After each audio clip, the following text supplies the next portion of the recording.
Tip 21 of 21 Exam Success Tips, written by Megan Smith.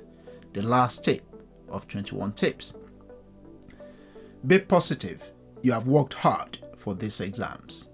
They are a test of your knowledge and not a trick. Remember that exams are an opportunity to demonstrate what you have learned during your course. Exams are not designed to trick you, and examiners are always looking to reward your knowledge. Approach your exams with a positive attitude and enter the examination hall with confidence. Try your best and attempt every question, even if you are unsure. Good luck. There is a lot of psychology involved when we're talking about exams. Preparing the mind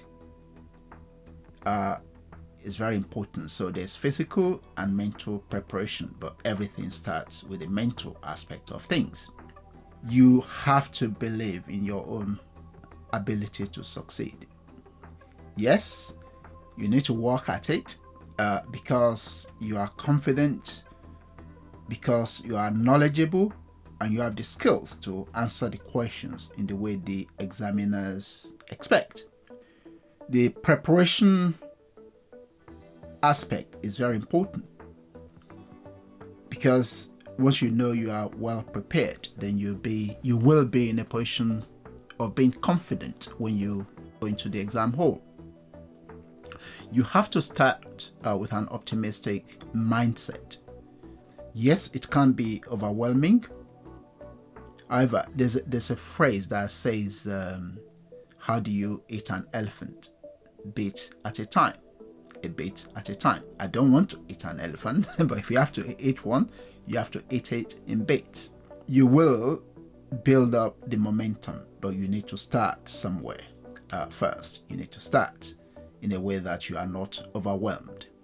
Remember, when the examiner is marking your script, your exam script, the paper you've written, they are looking for ways to reward you, to give you credit before they move on. Just to summarize this,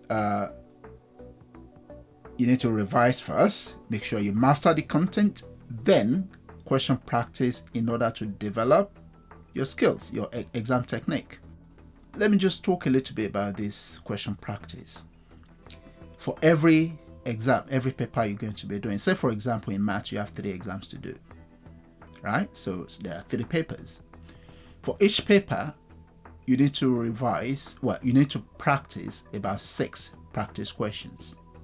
Okay, so for each of the 3 paper, each of them you need to do about 6 past questions and get a minimum of 1 marked by the teacher with feedback provided. Yes, the remaining 5 you can just use the mark scheme, but you need to have at least 1 of them marked by the teacher. And if you are the parent watching this, these are kind of things that will hopefully help you in one of those several conversations you're going to be having with your teenager during the period while they are doing the exams. And just wrapping this up, you will not leave any question undone, will you? No, you will do all the questions. Very important. One of the issues, a very big issue that many students have, is that they don't finish the paper. They don't finish the questions, and it is often the case that the last few questions carry a lot of marks. Don't do yourself injustice. Get used to practicing, and this will make you develop the skills to know that you need to finish all the paper by actually trying to be reasonably specific about how much you're going to spend on each question. Very important. Thank you for watching this. You can do it, and you will do it. You will do well in those exams. Thank you for watching. This is the last video in the 21 video series. If you've come with me so far, thank you very much for coming so far with me in this very last video in the series of 21 exam success tips.